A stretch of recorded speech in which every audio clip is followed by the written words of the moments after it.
To apply for a permit using PermitSLO, first confirm that you are logged in as a registered user. Once you confirm that you're logged in, you'll look down to the 9 different blocks here and you'll see that one of them says Apply. Click on Apply. By clicking on the Apply button, you'll be brought to the application assistant. There's several ways now for you to identify what type of application you're applying for. The first way would be to put in the exact name or some keywords of that application and click on the magnifying glass. Another way would be to choose one of these filters: all trending, my history, permit applications, or planning application. And then another way would be to click on show categories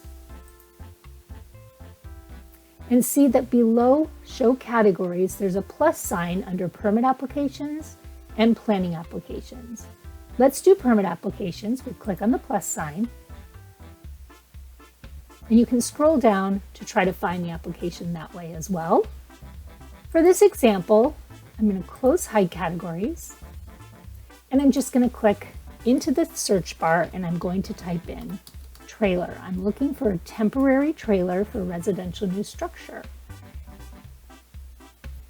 I see that in this section, it shows me a description. It's important that you read the description because you'll see that a manufactured home or recreation as a temporary residence is fine, but it's only available when a permit for a single-family dwelling has been issued and is under construction.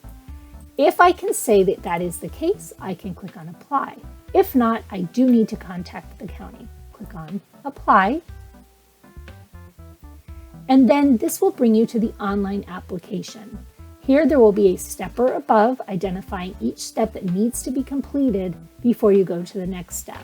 Once you complete all of the steps, you'll be brought to the very end for a review and submit. You'll be able to review your application and then click on Submit. After you click on Submit, there will be another page with the permit number that is assigned to your application. Use that permit number when you're referring to any questions with the county, when you need to upload documents or pay invoices.